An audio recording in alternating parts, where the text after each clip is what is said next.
әлеуметтік желі қарасаңыздар, уже дрондар атып қойды біреулер. Тотальный контроль. Оборудование келді. Алматыда отыр қазір. Уже проба жасап жатыр. Яғни, монша жағатын болсаңыз, сізге үйіңізге штраф келеді. Төлемей көріңіз, Каспийіңіз блокта, анауыңыз блокта, мынауыңыз блокта. Сіздің машинаңыздан көп газ шықты ма артынан, штраф келді. Қазір біз тез арада бұны шешпесек, басқа амал жоқтан жасалады деп айтайық енді да. Амал жоқтан алматылықтардың денсаулық сақтау үшін сол жүйелер енеді. Технология қосылғаннан кейін 2 апта дейді қазір. 2 апта дейді. Осы декабрьдегі болған нәрсе ғой. Бүйтіп жоқ болып, гормон пайдаланбай, рахаттанып ұйықтап неғып жүр дейді. Дәрі ішіп жатқан жоқ дейді. Біз бір жерге қойдық па, энергия жіберіп жатырмыз аспанға. Энергия. Ион ғой, электричество. Жерден жібересіздер? Жерден тұрып жіберіп жатырмыз да бір жерге. Тоқтатпай жібереміз. Сол жердің давлениесі түседі. Давление энергия бөлінген жерге сонда мынандай ойық пайда болады ғой. Атмосферада бар ылғал сол жерге келе береді да. Ертең бұның артында тұрған нәрсе жаңағы болжанған орталық Азияда соғыс болатын болса, су үшін соғыс болады деген нәрсеге әкеле жатқанын анық көрсетіп тұрды арал біз. Енді оңай нәрсе емес қой, біз тек қана қолымыздан келетіннің өзіне біраз шығын жасадық та. Яғни министрлік не деп отыр? Министрлік батыл жетіспей отыр министрлікке, өйткені бұндай политический волясы мықты бір батыл адам шешім қабылдау керек. Үкімет бұл нәрсені қолдау керек, өйткені ол түк емес та үкіметке да. Түк емес қой. Біз білеміз. Қанша қаражат кетеді шамамен? Мысалы біз поверхностный бюджетті санадық, мысалы первичный упаковкаға да. Жасанды интеллектсіз ішіне сесіз. Мысалы 880 миллион теңге 2 ғылыми жұмыс, бірнеше ғылыми статья, ұсынылған санын көбейту, лаборатория, соның бәрін фиксация жасап, упаковка жасап шығаруда проект.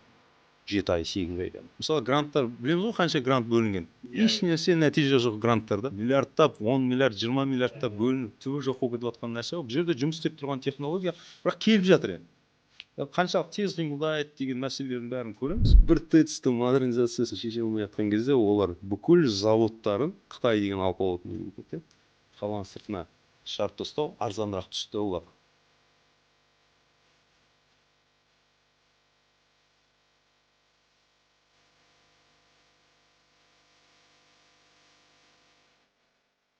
Ассалаумағалейкум, құрметті Алтай мырза.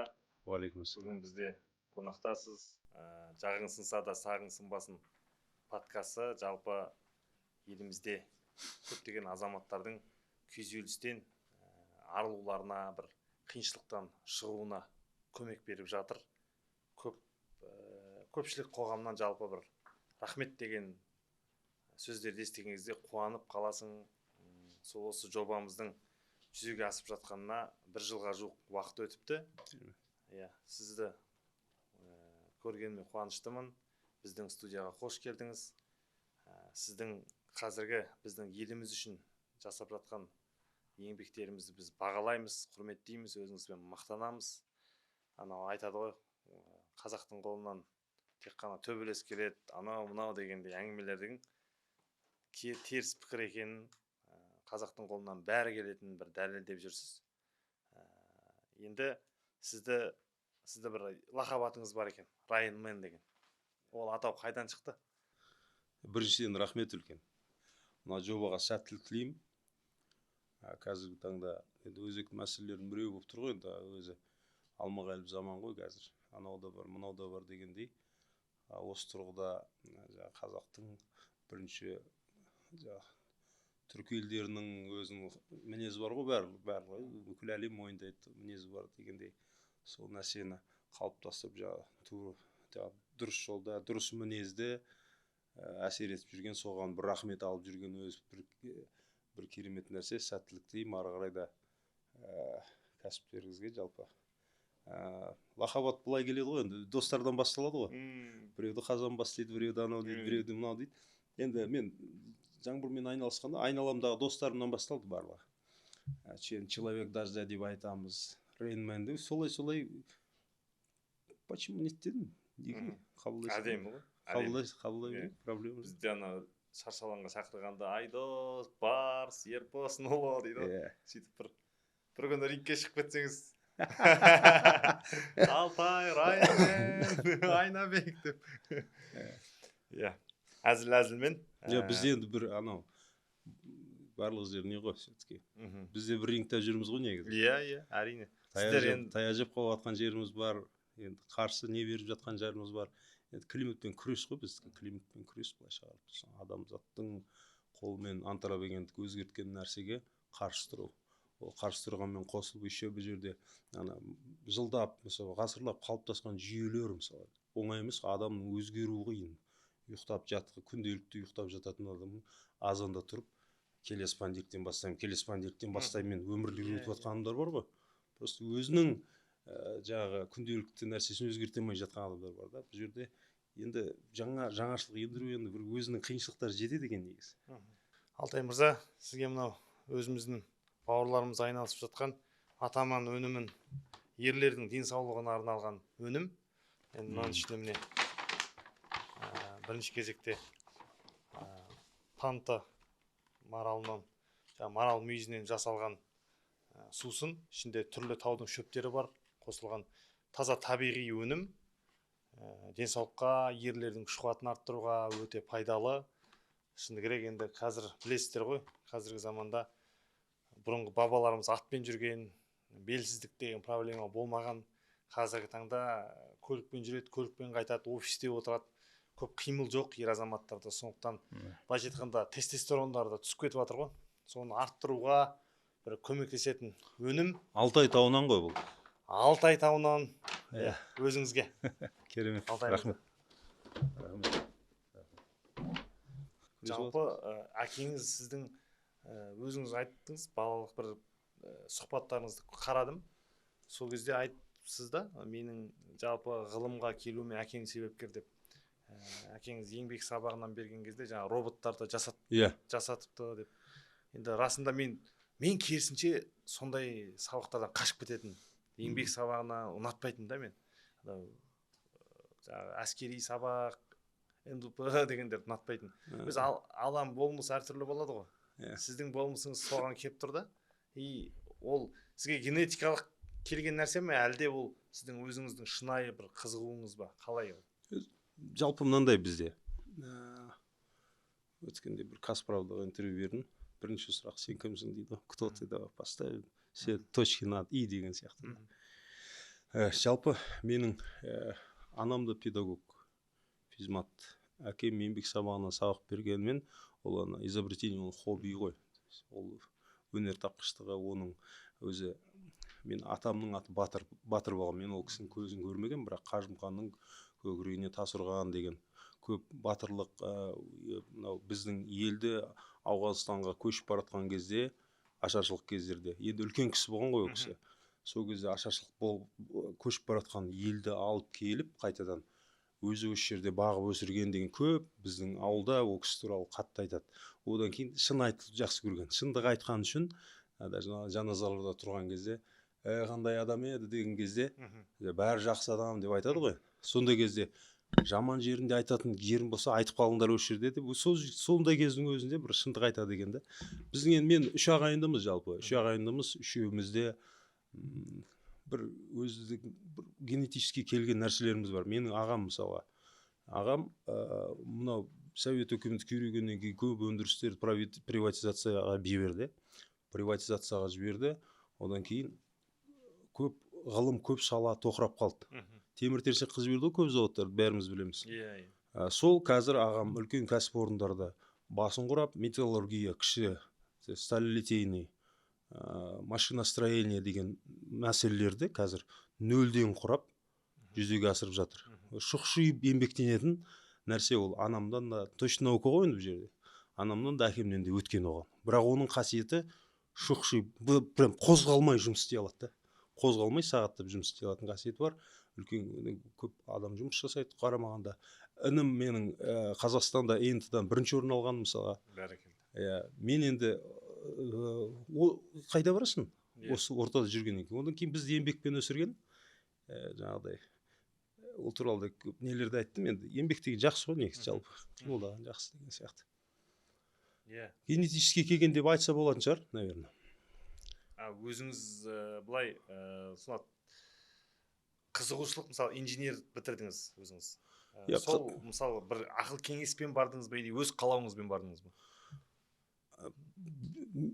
Мен өзім жалпы бір бір жарты жыл мектепте жұмыс жасағам, педагог болып. Енді ол сол кездер ғой, мен енді 44-ке келген адам. Ол кездері жұмыстың мәселесі де қиын ғой. Мысалы, өзің педагог семьядан шыққаннан кейін сен әкелсең, ойлайды деп педагог болсайшы, не бар, ана бар, мына бар. Бірақ соның өзінде жарты жыл педагог болып жұмыс жасадым. Одан кейін жаңа нәрселерді енгізу. То есть тыпыршып отыра алмадым. Ана саланы нөлден құрап шығу. Жоқ ол сала. Бізде жоқ болып кеткен салалар, болмаса жаңа салалар, соның бәрін зерттеп, соны енгізу деген сияқты. Сондай бірнеше көптеген жобаларым бар. Енді мынау маған өзіме қызықта, мен сыймаймын ана бір кішкентай нәрселерге, қалыпқа сыймаймын да өзім. Өзім қиналамын. Жексенбі мен ұнатпаймын, шынымды айтсам. Көп жігіттер бар қозғалып қалған. Жаңада келе жатты, сол туралы әңгіме. Жексенбі мен үшін ол деген үйде отырып ешнәрсе жасамау деген қиын да. Кешке кәдімгі төсек тартып жатып қаласың деген сияқты. Сол сияқты ол бір, наверное, қаммен де бар. Одан кейін өзіңде қызығушылығың болғаннан кейін ары қарай ұмтыласың ғой сенде. Кеше бір неге бір бизнес авторға шақырды. Соны айтып беріп жатырмын, ананы айтып бердім, мынаны айтып беріп жатырмын.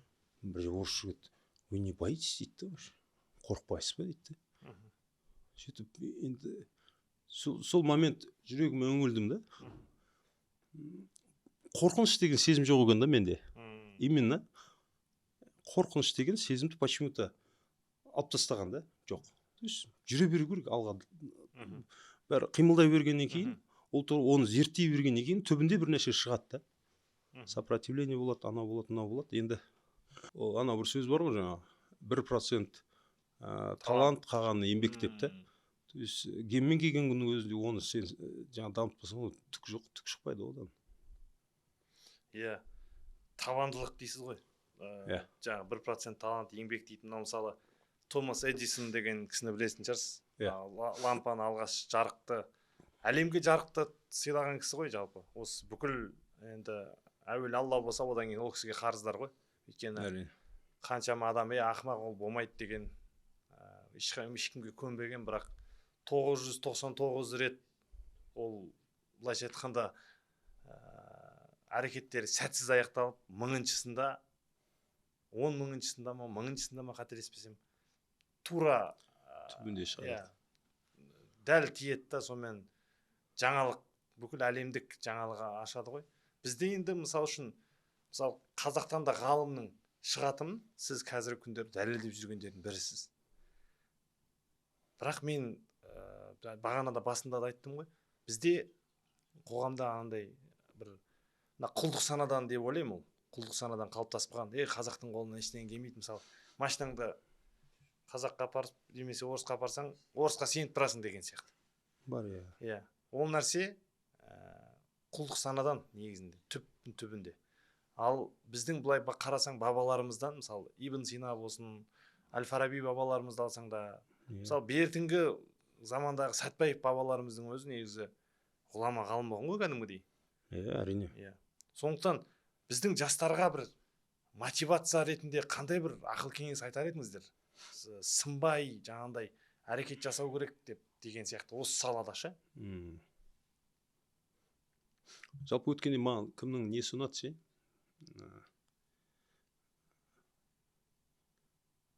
Енді президенттің айтқан нәрсесі кішкене қозғала бастаған сияқты, жалпы да ғылымға көңіл бөлу. Енді ол интеллигент кісі ғой, интеллигент кісі. Ғылымға көңіл бөлу ол түбінде бізді алып шығатын нәрсе. Өкінішке орай жаңа құлдық сана бар, Димашский синдром бар, мәселен. Белый человек что сказал деген әңгімелер бар ғой. Мәселен, Алматыға келдім мен да, Алматыға келіп Аралдан Алматы жобасын бастауға. Енді әлеуметтік желіде сен көп нәрсені айтпайсың ғой. Ол жерде әлеуметтік желінің тілімен бересің. Мен мысалға барып ауыр нәрселермен беріп жатсам, ол жерде оны жұрт қабылдамайды. Маған жайлап жеткізу керек. Ары қарай жаңағыдай қиын мәселеге кейін айтамыз. Жұрттың қызығушылығы оянғаннан кейін деген сияқты. Бірінші ана ресторанға келгенде де бірінші салат заказ бересің ғой. Салат, стартер бір нәрсе, кейін жаңа тяжелый бешформаға кейін кірісесің деген сияқты. Енді жалпы мен өзім енді өз мақтаған өгіз тентек дегендей өзім мақтап нетейін деген әңгіме, енді Махамбеттің өлеңі бар ғой мәселен. Мен едім. Иә. жерден мәселе өзін мақтауда емес, жерден жұрт мысал келтіруде ғой. өзімізбен өзімізге сын көзбен қараймыз, одан кейін бір одан бір тәкаппарлап бара жатқан жағдайымыз жоқ. Бірақ мысалға кейбір комментарийларды оқимын, мәселен, сіз бізге жаңағы рол мод, біз студентпіз дейді да, студенттердің арасында рол модқа айналып жатсыз дейді да. То есть пример подражания. То есть техникалық мамандыққа оқып жатқандар, аналар бар, мыналар бар. То есть ғылыми нәрсенің өзі бір какой-то көрсетуге болатын нәрсе екен ғой. То есть одан да танымал болуға болады екен ғой деген сияқты. Енді олардың тілі ғой, енді жастар сондай жақсы көреді мысалға. Енді адамдардың бәріне внимание керек негізі. Анау айтады ғой, адамдарға мынандай вдохновлять ету, ол үлкен еңбек дейді да ол. Ең ана бір Коби Брайант деген бір баскетболист бар. Соның айтқан сөзі да. Меніңше өмірдегі ең үлкен жетістік ол адамдарға сондай шабыт беру дейді. Вдохновление. Сол сіз беріп жүрсіз ғой, мен айтып отқан әңгімеңіз сол да негізінде. Мен ол туралы ойланған жоқпын. Сіз ойланған жоқсыз, бірақ алып жатыр да, одан көрдіңіз ба? Әйтпесе не деген мықты азаматтар бар ғой, не деген мықты жобалар бар бізде. Бірақ көбісі лабораторияның аясында қалады, одан кейін жаңағы әлеуметтік желінің мүмкіншілігін, басқа да мүмкіншіліктердің бәрін, бұның бәрі ғылым ғой мәселен да. То есть осылардың бәрін пайдаланбағандықтан ба, бастысы енді табандылық деп ойлаймын ол жерде. Сен өткен бағана Эдисонды мысал келтіріп отырсыз, ол 10 мың рет жаңағы эксперимент жасап, 1000 рет эксперимент жасады ма маңызды емес. Бұл жерде оның әр экспериментінде әртүрлі нәрсе жасағаны да маңызды болып тұр ғой. Бізде мысалы көп қателік жасадық қой, кеше пайда болған нәрсе емес қой бұл нәрсе да. То есть осы халыққа таныту мақсатында, осы жүйелеп бұл нарықты қалыптастыру, жалпы бұл жаңа бағыт қой енді. Әлемде жаңа бағыт та. Неге әлемде ешкім істемеген әлі? Бар ғой, бірақ осындай масштабта жасайтын ешкім жоқ қой қазір. Мәселе сода болып тұр ғой. Мәселен, ертең 31-не Абу-Дабиде не болады, форум болады, mesela үлкен форум, UAE RIP деген организация. Олар United Emirates Rain Enhancement Program деген үлкен программа құрған. Сол жерде мысалы бірнеше мемлекеттің адамдарын шақырып жатыр. Оның ішінде біз де бармыз, то есть осы бағыт не болып отыр өзі деген сияқты да. И соның ішінде біз білеміз ғой, әріптестеріміз білеміз басқа елге қандай жетістікке жетіп жатыр деген сияқты. Ашық информацияларды, кішкене жабық информацияларды білеміз деген сияқты. Бірақ біз қазір әжептәуір дәреже көрсетіп жатырмыз, нәтиже көрсетіп жатырмыз Қазақстанда. Бұл технологияны дамытуына, көрсетуіне, осы жерде Қазақстанның бір продуктысына айналдырғымыз келіп жатыр да, шыны керек та. Кетіп қалу қиын емес қой мәселен да. Кетіп қалу қиын емес. Көп жазады комментарийде, кетіп қалсайшы, Димаш сияқты мойындалып кетейінші. Мүмкін жаңағыдай әңгімелер ғой, жаңағы рол мод деген әңгімелер вдохновлять етеді ғой. Мен өзім вдохновлять етеді. Мен оларды вдохновлять етіп жатқаным, ол мені де вдохновлять етіп жатыр. Мүмкін біз сол стереотипті бұзамыз. Жаңа Екатеринаның сөзі бар ғой, жаңа қазақ өзін кім екенін білетін болса, жер жүзін басып алады. Енді оны әртүрлі түсінуге болады ғой. Мәселен, олар психология әлемі, басқа да социология әлемдерін жетік білгендіктен бізді бағындыра алды да. Мәселен, біздің психотиптерімізді түсініп, бізбен қалай жұмыс жасау керегін түсініп, содан кейін может быть бізге бір кейбір салаларды дамытпауға сәл не жасады да. Жасаған шығар. То есть бұл жерде түсіну ғой. Мәселен, 31-ші жыл Америкада салынған, болмаса Эйфелева башняларды қарасаңыз, мысалы да, қашан істелінген жұмыстар да. Әлі тұр. Одан кейін қазірдің өзінде онша Қазақстан жобаларының мықты ғой қайда? Қашан істелінген жобалардың өзі да. То есть бізге әлі даму керек әрине. Бірақ бағанағы бір нәрсеге түрткі бола алсам, егерде, мен ойлаймын, үлкен бақыт мен үшін, шынымды айтсам. Яғдай жобамен бұл нәрседе енді жаңағыдай назар дейді ғой мысалы. Бұл назар да өтеді, маңызды емес мәселе, бірақ бір дән егіп кетіп, болмаса бір нәрсеге импульс жасайтын болсаң, бір нәрсенің бір бағыттың дамуына, мен ойлаймын, бұл үлкен бағыт. Сіздің бірінші Қазақстандағы жобаңыздың бір арал болды, қателеспесем? Жоқ, біз осыған дейін 21-ден бастап жұмыс істедік қой Қазақстанда. Біз шетел жұмыс жасағанбыз, конфиденциальный грифтермен жасалған нелер бар, анау бар. Сомен Қазақстандағы жобаңыз бір арал болды ма? Жоқ, әр жер жұмыс істеп эксперимент жасап Қазақстанға 21-ші жыл алып келдік біз. 21-ші жыл Маңғыстаудан басталды жұмыс. Маңғыстауда қуаңшылық болды, 21-ші жыл үлкен қуаңшылық болды. Сол кезде біз жаздан бастап қуаңшылық мал қырылып бара жатыр. сол кезде переговорлар басталған бізде. Бәрекелді. Сонымен бірақ жұмыстар жүріп келіп, біз келісім шартқа енді келісу керек қой бір нәрсеге. Дубайлық бір компаниямен біз қалдық финалда. Сонымен күз айында күз айы болды ғой, келісіп бітеміз дегенше. Бізде өкініштісі сол да, сәл бюрократия бар да, сәл тез жұмыс жасау, чес болып тұр ғой, қырылып жатыр ғой. Неге біз кабинет аралап жүруіміз керек? Сонда да мен біраз қапа болдым. 21 күн барып шақырған кездің өзінде 21 күнде ма келісімшарт зорғап шықтық мәселе. Одан қанша малға болып кетті дейсіз ғой? Иә, 17 тамыз күні 21-де барып, 9 сентябрь күні келісімшарт алдық. Оны ұшып кеттік. 25 күннің ішінде технологияны жинап Маңғыстауға кірдік. Маңғыстауға кірдік, 5 күнде технологияны қостық. 4 октябрь, қазан ғой, октябрьде бірінші жауынды бердік, технологиялық жауынды. 12 сағат жауын жауды. Келісімшарт қандай болды мәселен? Үш тарап мемлекет аралық грант, бір фонд бар, мемлекет бар, әкімшілік. Біз тарап келісімшартқа тұрдық, әлі келісімшарттар бар. Бізге былай келістік. Біз өзіміздің қаржымызбен жұмыстарды көрсетеміз бірінші. Содан кейін бірақ бізге қаржы керек. Өйткені біз қазір қолымызда бар мүмкіншілігімізбен алып келдік мына жерге. Бірақ бұны жүйелі түрде жұмыс жасау үшін дамыту керек. Солай келістік. Хорошо. Бірінші жаңбырды жаудырамыз, 12 сағат жаңбыр жауады. Маңғыстауда. Қуаңшылықтан. Ол кезде күз ғой. Иә. Артынша, бірақ келісіміз бар еді ғой, артынша өшір дейді ғой. Светте жүрген сияқты өшір дей ма? Атамекен бизнес ченел ғой, қазіргі Маңғыстаудың әкімі, ол кезде қаланың әкімі тұғын, облыстың әкімі. Екеуміз бизнес ченелге интервью бердік, сол кезде ол кісі сұрайды ғой журналист, қалай ол, мына жауын қалай кетті дейді ғой. Сөйтсе, бұл технологиялық жауын деген біз кеңес біз мамандар солай айтты, өйткені бізде 12 сағат жауын жаумайды негізі. Маңғыстауда 12 сағат жауын жауы деген болмайды дейді, ұзақ уақыт. Енді облажные осадки дейді. Содан кейін резко өшірткізді, бірақ біз өзіміздің қаржымызды шашып алып келіп, сондағысы біз түсінгеніміз, Ноғаев деген әкім бар еді сол кезде. Ол кісі бізді тек халықты басу үшін, алдау үшін пайдаланған екен да. Сонда өзіміздің қаржымызбен бізді халықты алдады, халықпен халық тұрды да. Өшірткізді. Біз шокпыз. Біраз қаржы құйып тастадық. Не істейміз? Кімге барасың? Соттасып жатпайсың ғой. Сонымен зерттеулер жүргізе бастадық. Технология қалып кетті сол жерде. Қыс бойы зерттеулер жүргіздік. Сол жерде мәселен метеоролог мамандар, енді олар да зерттеп жатыр ғой, қандай жауын. Сол метеоролог мамандар бүйтіп айтты. Заслуженный метеорологтар, ғалымдар. Өзі әлі заключениялары бар, тұжырымдары. Өзі әлемдік метеорология ұйымының мәлімдемесі бойынша 10 түрлі болып болады. Бұлттан түрлері бар ғой, бізге барлығы бір аппақ сияқты көріне береді. Қою не сияқты 10 түрлі бұлт болады. 10 түрлі бұлттың 3-інен жаңбыр шығады, қағанынан жаңбыр шықпайды.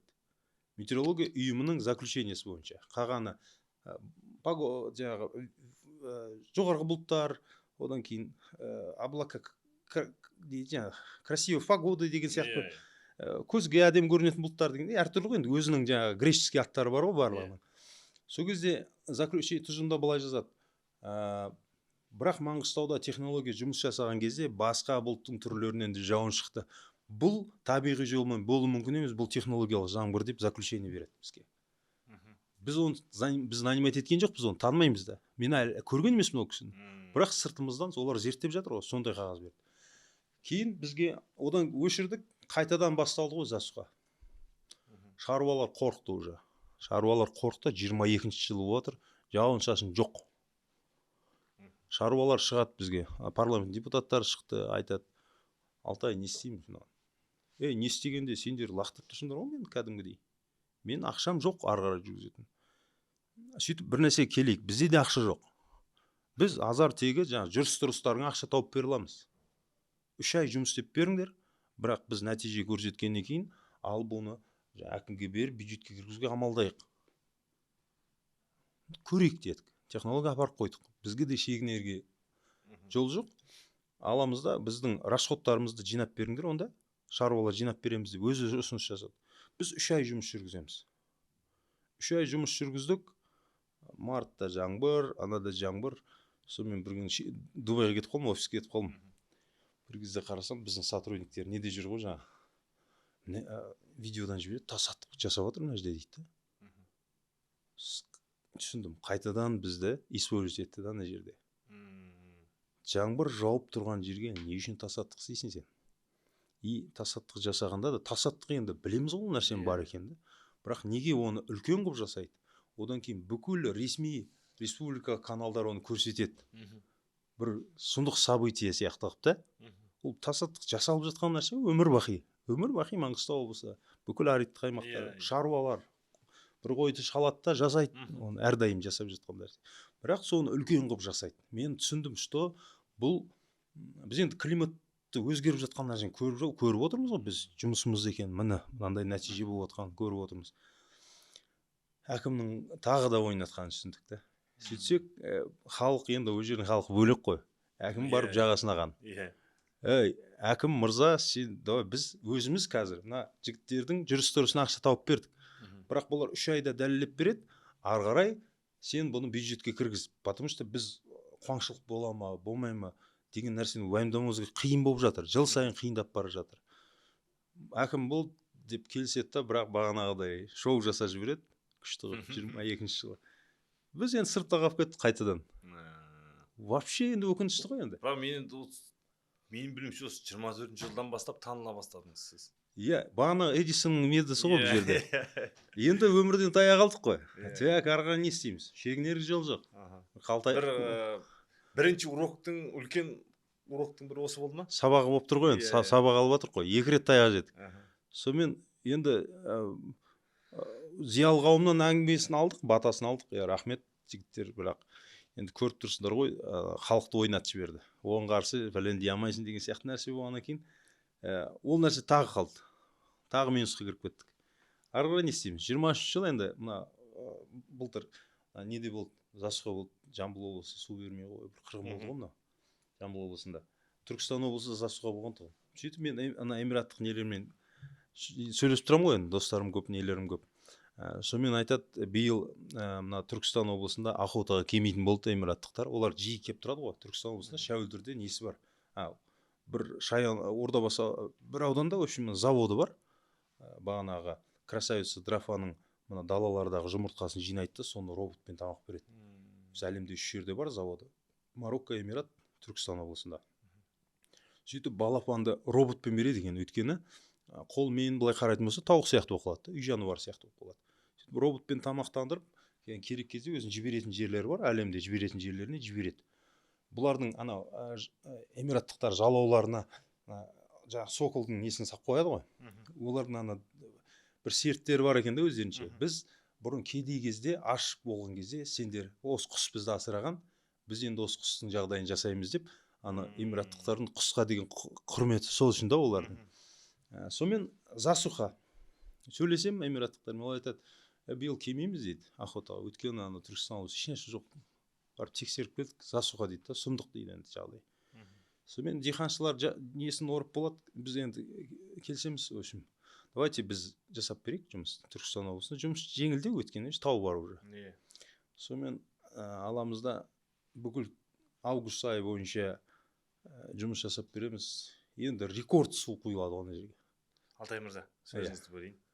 Бізді көріп отырған көрермендер, енді сіз ғылыми тілмен сөйлеп отырсыз. Мен де жеңілде деймін ба? Арасында да кемге алып кетіп отырмын. Біздің көрермендерге түсінікті болу үшін бұл енді искусственный жаңбыр ғой. Искусственный жаңбырды қалай жаудырасыздар, қарапайым тілмен түсіндіріңізші. Анау бұлттарды қуасыздар ма сонда? Қай бұлтты қуасыз? Жаңа бұлттың 10 түрі бар дейсіз. Оны қарай алмайсың. Бірақ ол бәрі бірге жүреді ғой, бірінші. Бірінші жоғары жағы келеді. Бірінші жоғары жақтар келеді, теплый фронт болған кезде. Артынан енді ол қиын тілде айтасың да, оның бәрі бірше. Барынша жеңіл. Бұлтқа кірмей-ақ қояйық, бірақ енді антициклон деген нәрсе бар да, бұл жоғары қысым. Жоғары қысым деген бір зат тұрған сияқты да мына жерде. Қалай мысал келтірсе екен. Мен мынау бір тау тұр да, мына тау тұр. Бірақ айналада су көп та. Мынау тау болмаса төмпешік бақ судың ортасында тұр. осы жерге су келмейді. Яғни осы жер антициклон, жоғары қысым, осы тауға су келмейді, бірақ айналасынан ағып өтіп жатыр. Атмосферада, аспанда су көп та. Бірақ именно мынау тау тұрған жер біздің анау шөлейттік аймақтарымыз өзі тау сияқты болып тұрады атмосферада, жоғары қысым тұрады да. Мысалы Арабия жері. Арабия жерлері, одан кейін біздің Маңғыстау, Түркістан облысының біраз бөлігі, Қызылорда, Атырау облыстарының бәрі аридтық аймақтарға кіреді. Бозжыра жақтар, сол жерде айналып өтіп кетіп жатады да су. Аспандағы су айналып өтіп кетеді. Не себепті айналып өтіп кетеді? Өзі аридтық аймақ дейді да, сондай аймақтарда бұлттар вертикальный развитие, то есть бұлт өспейді жоғары қарай. Мынандай жалпақ күйінде өтіп кете береді да бұлт. Көзге көрінеді бұлт бар сияқты, бірақ бағанағы айтқандай жаңбыр шықпайтын бұлттар да олар. Ол бұлттарды жоғары қарай өсіру керек. Өсіру үшін табиғатта ол тауға барып соқтықысқан кезде, соқтықыспайды, бірақ тау болған жерлерде ол жоғары қарай өседі да тауға түседі. Енді климаттық технологияның мақсаты біріншіден бағанағы тауды алып тастау ғой, мынау. Тауды атмосферадағы көзге көрінбейтін жоғары. Тауды сонда бұзып алып тастай ма? Бұзбайды ғой енді.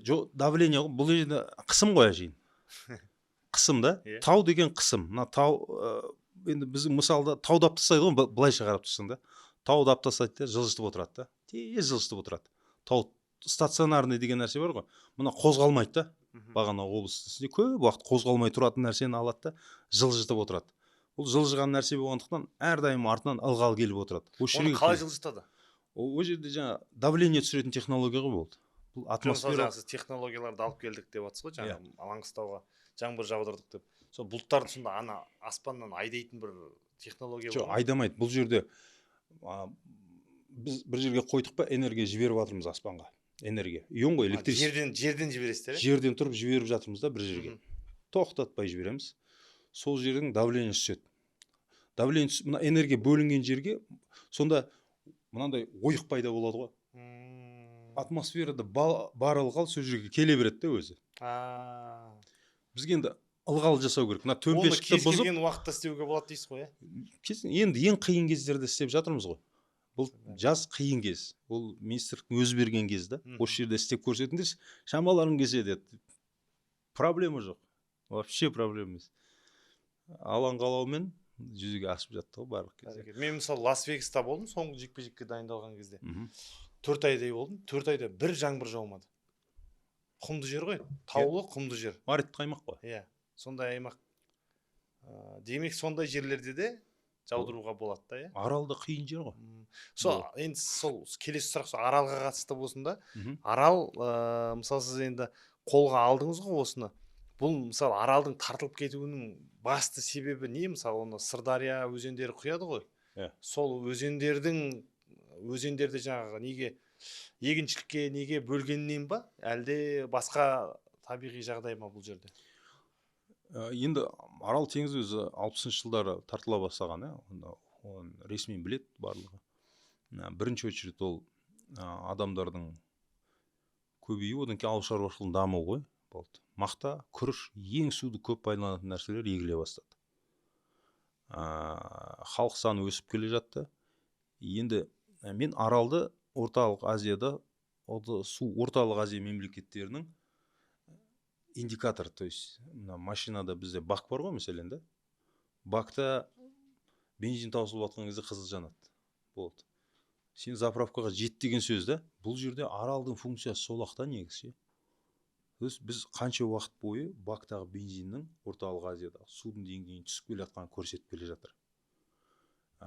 Ертең бұның артында тұрған нәрсе жаңағы болжанған Орталық Азияда соғыс болатын болса, су үшін соғыс болады деген нәрсеге әкеле жатқанын анық көрсетіп тұрды Арал бізге. Жылда ол кетіп бара жатыр. 65 жыл кеткен нәрсе жылда кетіп бара жатыр. Бір жаңалықтардан естігенде бір қалыпқа қайттан келіпті дегендей бір естіген еді, өтірік па болсын да? Қалыпқа келіп жатқан жоқ ол. Бұл сол тартылғаннан тартылып кетіп бара жатыр, иә? Тартылып кетіп бара жатыр. Биыл мысалы рекордтық су келді деді, жоспарланған. Кетпес үшін әшейін. Бұрын осы деңгейді ұстап қалу үшін рекордтық су келді деді. Басты себебі сонда не болып тұр? Ауыл шаруашылық. Ауыл шаруашылық. Енді Амудария мен Сырдария ғой бұл жерде. Арал дегенге, Аралды біз тек Арал теңіз деп қарамаймыз. Арал теңізінің бассейн деп гуглить еткен кезде шығады 5 мемлекет. Оның ішіне Ауғанстан да кіріп кетеді. Оның бары Арал деп есептеледі. осы жерде жиналатын сулардың барлығы түбінде Аралға барады. Қазір мәселен ана Коштипа деген канал салып жатыр ауғандар. Оны бір елдер қаржыландырып жатыр, өйткені ауғанның ондай ақшасы жоқ. Сондағысы Коштипаны салып біткеннен кейін Амударияны толықтай бұрады. Определенно 65%-дай ма жоспар бойынша Амударияны бұрған кезде ауғандар. Амударияда су келмейді, Өзбекстанға ауыл шаруашылық мемлекет ол мәселен. Сырдарияның суын бұруға тура келеді. Яғни Қазақстанның Түркістан облысы, ар шетіне Қызылорда облысына вообще су бармауы мүмкін. Түркістан облысының өзінде температура ыстық суымен қосқан кезде Түркістан облысында өмір сүру қиын жағдайға келеді. Екі облыс, біз ауыл шаруашылық облыстары ғой негізі. Біз оны жоғалтамыз деген сөз да уже. Өз ғалымдар ой бөліп жатыр, мысалы 10 жылдан кейін Түркістан мен Қызылорда, Жамбыл облысында адам өмір сүре алмайды дейді. Бәрі солтүстікке көшеді дейді. Мысалға кешегі күн болып жатқан нәрсе, мысалы Жамбыл облысы қырғыздар су бермей қойды. Олар айтты, бізде су жоқ деді. Су кеміп бара жатқан нәрсе ғой. Факт. Яғни бұның артында тұрған нәрсе, қанша жерден оны айналып өткен кезде де сен бәрібір үлкен саяси нәрсеге тірелесің да келіп. Су үшін соғыс болып кетуі мүмкін сияқты ғой тіпті. Су бермейміз десе, мысалы қырғыздар, өзбектер немесе. Су үшін анау соңғы капляң уже ішетін су болмағанда адам бәріне дайын болады ғой. Мысалға, мен алысқа бармай қойық, кішігірім конфликттер болып жатыр ғой, мысалы, ол бар орталық Азияда. Одан кейін мынау ауылдарда бақшаларын суғарады ғой адамдар, арықпен да. Ауылда кішігірім төбелестер болып жатыр ғой, ағайындылардың арасында. Ол су мемлекет арасында, тем более ол өмірге келген кезде любой нәрсе болуы мүмкін. Енді стратегический нәрсе, ең үлкен стратегический нәрсе, су мен ауасы ғой адамның жұтып атқан. Кейін нәрсе, 3 күн адам сусыз өмір сүре алмайды болды. Мен өмір сүріппін ғой. Не, вес қойған кезде ма? Соңғы жекпе-жекте 3 күн ровно, 2,5 сутка, бір глоток су, бір қоқым нан жемей, 3 тренировка істеп. Бірақ сұмдық шығар организмге. Анау нагрузка ғой. Не керек? Керек. Сонысы центр етеді, ақыр жағы центр етіледі ғой. Сол салмақ қуып жатқан кезде менде андай болды да, анау аштан өліп жатқан адамдардың бүйтіп судан сондай бір не болды да, андай сезім дейді ғой. Ми қалай жұмыс істейді сондай кезде? Маған вообще қызық. Вообще истощение болатын шығар полностью. Еш нәрсе қызық емес болып қалады ғой. Көңіл күй деген нәркеден де төмен кетіп қала ма ары қарай. Сол немен еще жарысқа шығу керек, бойға шығу керек. Ал мәселен сондай состояниеға түскен, мына артында бала шағасы жылап отырған. Өзіңнің ол состояние түскен бөлік шығар, бірақ ана кішкентай бала шағаның түсіп жатқан кезде адам любой нәрсеге бару мүмкін ғой. Намаз оқып аламыз ба? Оқылай. Намаз оқып жалғастырайық. Алтай мырза, сосын мен енді жағың сынса да сағың сынбасын деген кітабым бар. Жалпы подкастымыздың атауы да жағың сынса да сағың сынбасын, мотивациялық подкаст. Өзімнің өмірімнен өткен оқиға жайлы бір жазған кітабым. Соны өзіңізге тарту етсем деймін енді. Жазушы емеспіз, бірақ дегенмен әр адамның өз саласында жазары бар дейді ғой. Биографиясын көбісі жазбайды ғой өздері. Проблема сода да. Мынаны өзіңіздің басыңызда өткен жазған нәрсе. Мен ойлаймын, бұл өте құнды материал негізі. Өте құнды материал. Рахмет осыны қағазға түсіріп, ертеңгі жас буындарға оқытуға мүмкіншілік беріп жатқандарыңызға. Бәрібір өзінің басынан өткен бөлек. Оны анау Бауыржан атамыз айтады ғой, мен өзім жайлы ақпаратты біреуге жаздырмадым дейді. Өйткені ол біреу жазса, оны әсерлеп жазады дейді да, жаңағындай. Өзінің сүзгісінен өткізіп, болмаған нәрсені болды деп деген сияқты батыр қылып көрсетіп дейді да. Мен қаштық, таяқ жесек, таяқ жедік, ұтсақ, қусақ, қудық деп айтамын дейді да. Бекті де қадағалап отырған ғой, былай жаз, мен осы кітапты жазып жатқан кезде бір кішкене тормоз беріп қалған кезім болған. Сосын сол Бауыржан атамыздың видеосы шықты ғой, сол видеосы. Соны көремін да, мән шабыта аламын да, короче. Жазып тастаймын ғой соңына шейін. Керемет. Алтай мырза, менің мына Айдос Ербосынұлы деген дүкенім бар. Өзімнің Гранд Паркте, осы Алматы қаласында. Сол жерде қазақи мына өзінің үстінде киіп тұрғандай, осындай ою-өрнекпен түрлі киімдер сатамыз. Негізінде негізі басында тек қана спорттық үлгіде ғана шығарып жүргенбіз. Кейін шапан, жакет, әртүрлі нәрселер тіге бастадық. Мына сол өзіміздің отандық өнім. жаққан шапаным деп қабылдаңыз.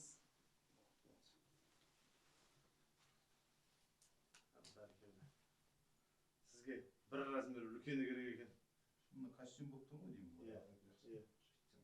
Жоқ, былай болады екен. Иә. Пакетті бүйтіп сызып қойған несін логотипін ше. Бір, екі, үш, бір, екі, үш, бір, екі. Сонымен Алтай мырза, біз енді мына аралымызды қайта қалпына келтіруге болады демексіз ғой, иә?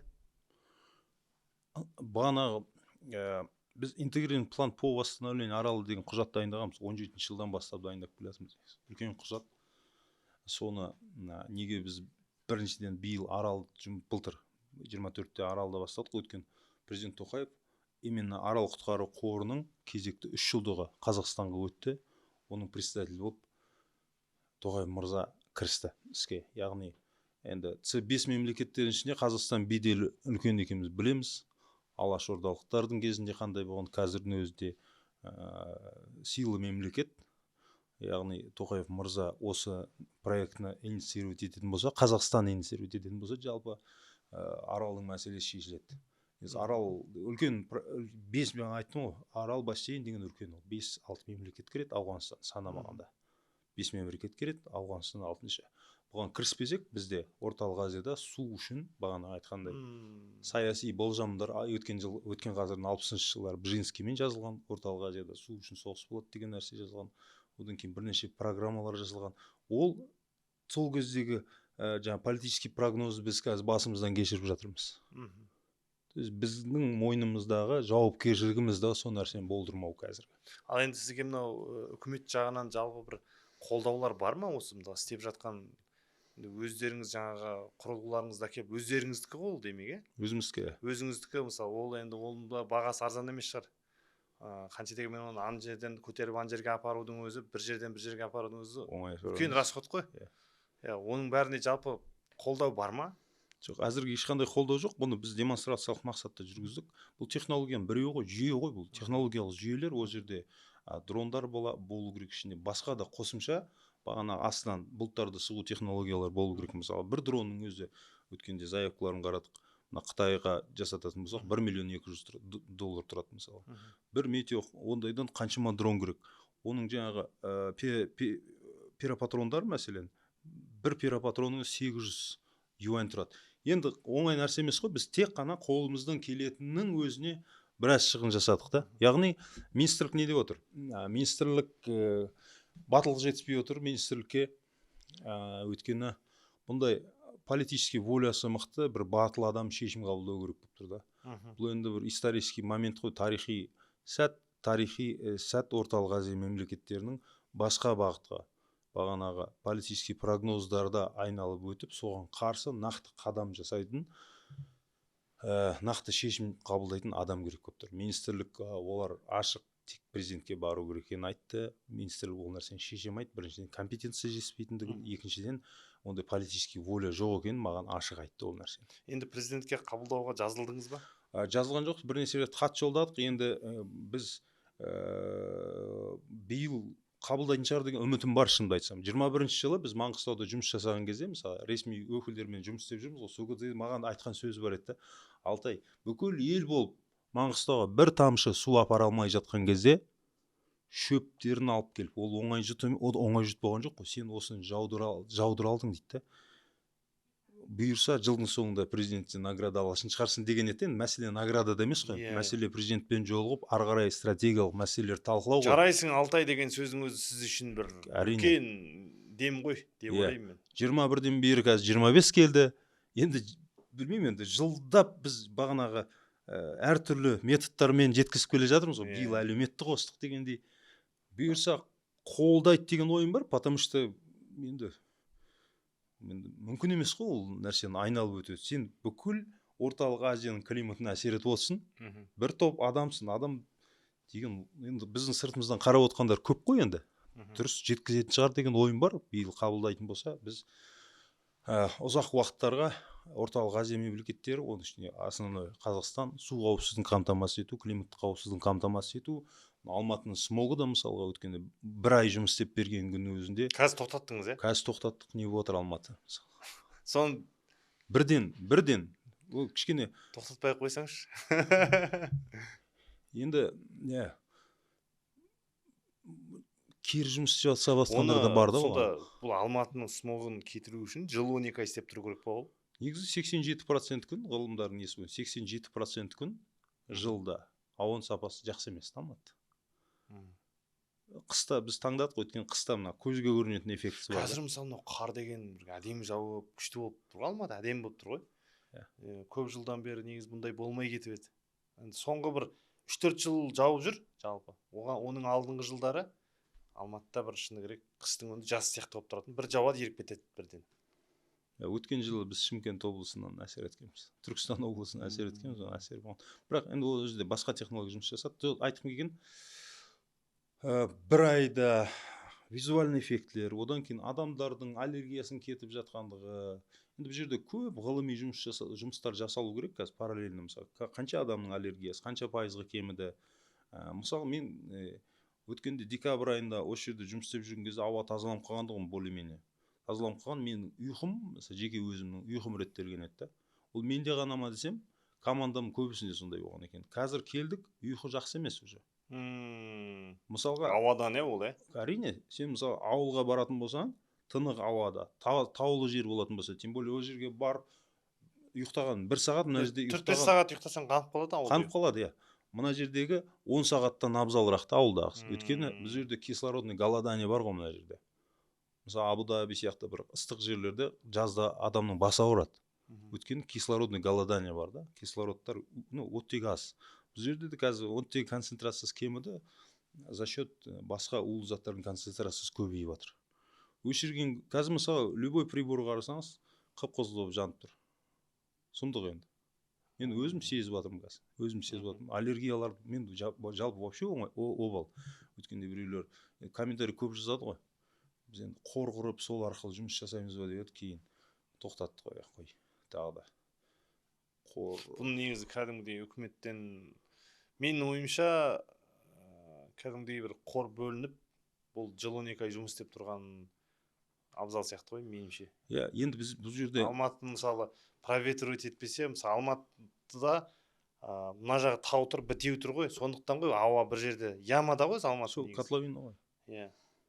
Мына таулы аудандарда эффект фена деген болады, жылы ауа басады, қақпақ тұр, астында өзі котловинада тұр. Мынау ешқайда кетпейді, болды, ешнәрсе істей алмайсың. 10 жылдап, 15 жылдап жұмыс жасау керек. Бұл жерден проектін упаковать етіп, осы жерде санын көбейтіп, одан кейін оны әртүрлі қосымша приборлар көп қой, газ анализатор, метеостанция, метеорадар, оның барлығын жинайтын big data жасап, соны жасанды интеллектпен жұмыс жасайтын жағдайға келтіруіміз керек та біз. Осы жерде бір кейс жасаймыз, одан кейін Өскеменде басқа кейс жасаймыз, одан кейін Павлодарда деген сияқты әртүрлі метеорологиялық жағдай, климаты әртүрлі жерлерде жұмыс жасап, ол жерде осы искусственный интеллект сол жерге апарып, сол жерде самообучение жасатып, оны ана жаққа барып самообучение жасап, яғни біз мультипликация жасауымыз керек та, мақсатымыз сол. Бұл жерде үкімет бұл нәрсені қолдау керек, өйткені ол түк емес та үкіметке да. Түк емес қой. Біз білеміз қанша қаражат кетеді шамамен. Мысалы біз поверхностный бюджетті санадық, мысалы первичный упаковкаға да, жасанды интеллектсіз ішінесесіз. Мысалы 880 миллион теңге, 2 ғылыми жұмыс, бірнеше ғылыми статья, установкалардың санын көбейту, лаборатория, соның бәрін фиксация жасап, упаковка жасап шығару да проектіні. 7 ай, 8 айда мәселе. 7 ай, 8 айға 880 миллион кете ма сонда? Сондай ақы кетеді. Мысалы гранттар, білеміз ғой қанша грант бөлінген. Ешнәрсе нәтиже жоқ гранттарда. Миллиардтап, 10 миллиард, 20 миллиардтап бөлініп, түбі жоқ болып кетіп жатқан нәрсе ғой. Бұл жерде жұмыс істеп тұрған технология, бірақ келіп жатыр енді. Қаншалық тез қимылдайды деген мәселелердің бәрін көреміз енді. Бірақ келіп жатыр, таңғалып жатыр. Бізде бұл инверсиялық қабат Алматының үстінде тұрмау деген мүмкін емес дейді да. Өткен ай не болды? Қазір уже қараймыз, уже қарап отырған адам көп. Уже не то дейді. Көрініп, кәдімгідей қуана бастадық қой. Қаланың ішінен көрініп тұрады. Медеуден Шымбұлаққа баратқан жолдың несі, трассасы жанып тұрады ғой. Көріп қуанасың кәдімгі. Төменгі жақтан қатты көрініп жатыр дейді ғой мен. Қатты көрінеді. Одан кейін бір қызық нәрсе, біз адамға жасалып жатқан нәрсе ғой, бастысы адам ғой бұл жерде. Адамның денсаулығы. Адамдар жазады да, мәселен дейді, менің күйеуім, бір әйел жазады мысалы. Көп қой комментарий, бірақ соның ішінде есімде қалғанда сол екен да. Менің күйеуім аллергиямен страдать етеді, қанша жылдан бері гормональный препаратпен өмір сүреді дейді күйеуім. Өмір гормон пайдаланып жүру деген оңай шаруа емес та ол. И пульпит деген нәрсе болады екен. Мен пульпит деген нәрсені білмейді екенмін. Гуглить етіп көрдім. Сөйтсем мұрның ішінде бір өскіндер өсіп кетеді екен аллергияның. Постоянно қинал. Енді оңай емес қой, әшейін мұрның аға берсінші 3 күнде әбіршіп кетесің. А бұл жерде ішінен пульпиттер өсіп кеткен. Технология қосылғаннан кейін 2 апта дейді қазір. 2 апта дейді. Осы декабрьдегі болған нәрселер ғой. Пульпит жоқ болып, гормон пайдаланбай, рахаттанып ұйықтап неғып жүр дейді да, дәрі ішіп жатқан жоқ дейді вообще. То есть осындай нәрселердің өзі стоит қой негізді. Ондай адам қаншама да, біз енді оның бәрі ғылыми жұмыс қой енді, қаншама жаңа социологический опрос жасау керек, одан кейін клиникалардан, денсаулық сақтау министрлігінен данныйлар алу керек, жинастырып, мынаның бәрін связывать ететін, оның бәрі қаржы кететін институттардың жұмыстары да. Біз енді өзіміздің искусственный научный центріміз де бар мысалы, оның бәрін жасау үшін соны істегіміз келіп жатыр ғой енді жалпы. Ол қаржы не үшін керек? Енді бұл түк емес қаржы да, притык қой енді. Ананың айлығын беру керек, мына қондырғын қою керек, ана лабораторияны нанимать ету керек. Болды, осының бәрін жасап, упаковать етіп, жылдап іс жасау керек. Өйткені бұны істемесек, бізді басқа нәрсе күтіп тұр. Шанс жоқ. Ертең тотальный, біз әлеуметтік желіні қарасаңыздар, уже дрондар әкеліп қойды біреулер. Дрон не істейді? Тепловизорлермен тотальный контроль. Жасын секторда. Тепловизор арқылы, тағы да басқа параметрлерін қарайтын жер, бірақ үйлерге штраф жібереді уже. Мына оборудование келді. Алматыда отыр қазір. Уже проба жасап жатыр. Яғни, монша жағатын болсаңыз, сізге үйіңізге штраф келеді. Төлемей көріңіз, Каспийіңіз блокта, анауыңыз блокта, мынауыңыз блокта. Болды. Тағы да не жүріп жатыр? Мысалға, тотальный контроль сергек арқылы мәселен да. Сіздің машинаңыздан көп газ шықты артынан штраф келді. Ол жүйелі түрде жасалып жатқан жұмыстар. Қазір біз тез арада бұны шешпесек, басқа амал жоқтан жасалады деп айтайық енді да. Амал жоқтан алматылықтардың денсаулық сақтау үшін сол жүйелер енеді. Қайда барсаң ойда бар. Болды. Мен басқа енді ТЭЦ дейді, анау дейді, мынау дейді. Ана бір нелерді естіп жүретін. Вентиляторлар қою керек деп Алматыға айтып жүретін еді. Ол қалай ол? Жаңағындай бір типа принудительная вентиляция. Ауаны тазалау үшін деген сияқты. Енді әртүрлі нәрсе бар, мысалға, тау жағына қарай қойсаң, мысалы, былай қарай айдап өтеді деген сияқты. Жаңағы смог, анау мынау деген сияқты. Ондай мүмкін бе? Енді Қытай қандай мүмкіншілік бар, бірінші болып істеп жатыр ғой, Қытай. Смог притаурды салды, мысалға, ол үлкен пылесос. Үлкен 100 метрлік саған олар. Үлкен пылесос астынан ауаны сорады, ішіне ионизация, фильтрлер тұрады, ауаны төбеге қарай тазалап шығарады. Өте қымбат. Өте қымбат. Қазақстан бюджеті оны көтермейді. Қытайдың бюджеті көтермеген нәрсені Қазақстан қайдан көтерсін? Сөйтіп, оны сәл эффективность төмен болғандықтан 500 метрге дейін көтеру керек деген ұсыныстар болған, бірақ 500 метрге көтеру деген сөз сен климатты шыр айналдырып жібересің. Оңай нәрсе емес. Сөйтіп ол жобаны тоқтатады да, мысалы, Пекинде бүкіл завод фабриканы қаланың сыртына шығарып тастау жеңіл болады да. Біз бір ТЭЦ-тің модернизациясын шеше алмай жатқан кезде олар бүкіл заводтарын, Қытай деген алпауыт мемлекеті, қаланың сыртына шығарып тастау арзанырақ түсті оларға. Бұл бір технология. Екіншісі, мысалға, fresh air system, ол вентиляция уже, принудительная вентиляция. Бағана оны европалықтар да жасады. Біз мысалы таудан жел жасауымыз керек қой, мақсат төмен қарай. Әрдайым оңтүстіктен ұрып отырса, астынан сәл көтеріп отырсақ болды, сыпырып отыру керек қой болды. Сыпырып отыру керек. Сол нәрсені біз қазір жасаған нәрсеміз сол ғой. Бірақ ешқандай онда қымбат нәрсенің керек емес та, ионный ветер жасап жатырмыз ғой. Біз жел жасап жатырмыз электричество арқылы. Бұл ғылымға белгілі нәрсе. Ионный ветер десе, любой гуглить етсең шығатын нәрсе, бірақ ол теория тұрғысында жасалған, кішкене лабораторияда жасалған нәрсе, бірақ атмосферада оны ешкім жасаған жоқ та әлі. Болған эксперименттер. Алғашқылардың бірі болып сіздер, иә? Біз мұны Алматы алғашқы үлкен проекттердің біреуі. Әлем бойынша ма? Әлем бойынша. Италияда эксперименттер жүргізген, кішкентай, бірақ Алматы, міне, чат GPT-ге Үлкен. Алматы үлкен қала ғой, белгілі қала әлемде, Иә. мысалы, өзінің орны бар. Бұл жерде халық жаңағы осознанный дейді, зиялы қауым көп тұрады, ғылымда басқаша, анау да басқаша. Сол себепті біз Алматы қаласында бұны жүргізуді жөн көрдік. Сөйтіп, мысалға, эксперименттер жасалған әр жерлерде, бірақ мынандай полномасштабный жұмыс жүргізілмеген еш жерде. Мысалы, чат GPT-ге біз жаздық, мысалы, тура осыны Алматы сияқты смогтан страдать ететін әлемде қанша халық бар? 4 миллиард деп берді. Біздің де Өскемен, Ридер жақ номер бірінші болып саналады. Барлығы. Павлодар, Ридер, екі басқа. Қаланың ішіне салып тастаған ғой, жаңағы заводтар. Сұмдық қой. Қытайлардың істеп отырғаны өте ақылға қонымды деп ойлаймын да. Завод, фабрика деген қаладан өте алыста болу керек қой. Енді ол градообразующий предприятиялар болған ғой уақытысында. Кәсіпорын бірінші тұрады, кәсіпорын айналасында жұмысшыларға арналған. Содан қала болып кетеді. Қала болып кеткен да. Уақытысында солай өнеркәсіпті дамыту мақсатында индустриализация заманы болды, анау болды, мынау болды. Енді қазір керісінше жасау оңай нәрсе емес қой енді. Әрине оңай нәрсе. Бір көшеге бір жол салудың өзі оңай нәрсе емес, оның қасында ол. Мүмкін оның бәрі уақытысы келеді, мысалы, ертең электромобильге өтеді адамдар. Бірақ ол мынандай плавно өту керек та. Бірден қысып, тотальный контроль жасап, қинап бәрін. Депрессияның үстіне депрессия жасау керек емес. Электромобильдерді осыған қатысты бір сұрақ қояйыншы. Сіз мысалы ғылымда жүрген адамсыз ғой. Мысалы кезінде трамвай, троллейбустарды әйел адамдар айдайтын еді, өйткені ерлерге зиян деп. Бұл енді тоқпен жүретін машина ер адамға әсері бар ма жалпы? Мен осы нәрсені зерттемеппін, шынымды айтсам. Ол нәрсе туралы информацияны онша білмейді екенмін, жауап беремін. Онда келесі бір сұрақтардың бірі, қазір енді білесіз, ақш-та Лос-Анджелес қаласы өртеніп жатыр.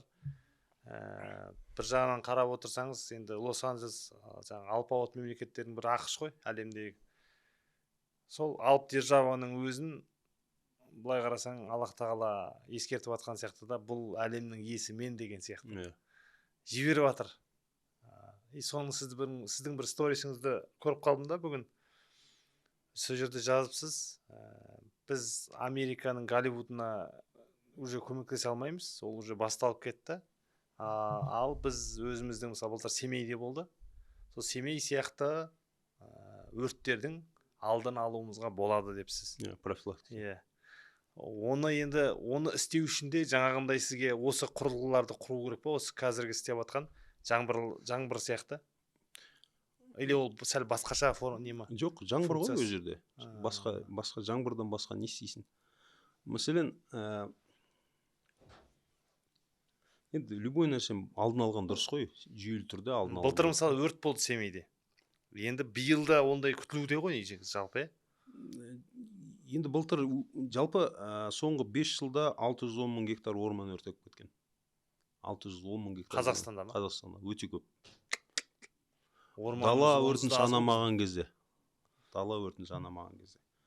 Ол ресми мағлұмат, өткен жыл кем болған, значительно кем болған.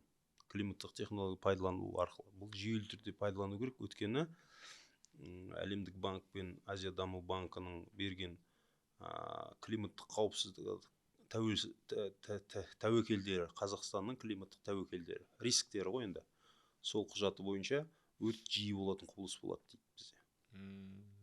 Көп жанады. Бұл күтілуде де? Иә. Бұл көп жерде көріп жатырмыз ғой, уже көп жанып жатыр ғой.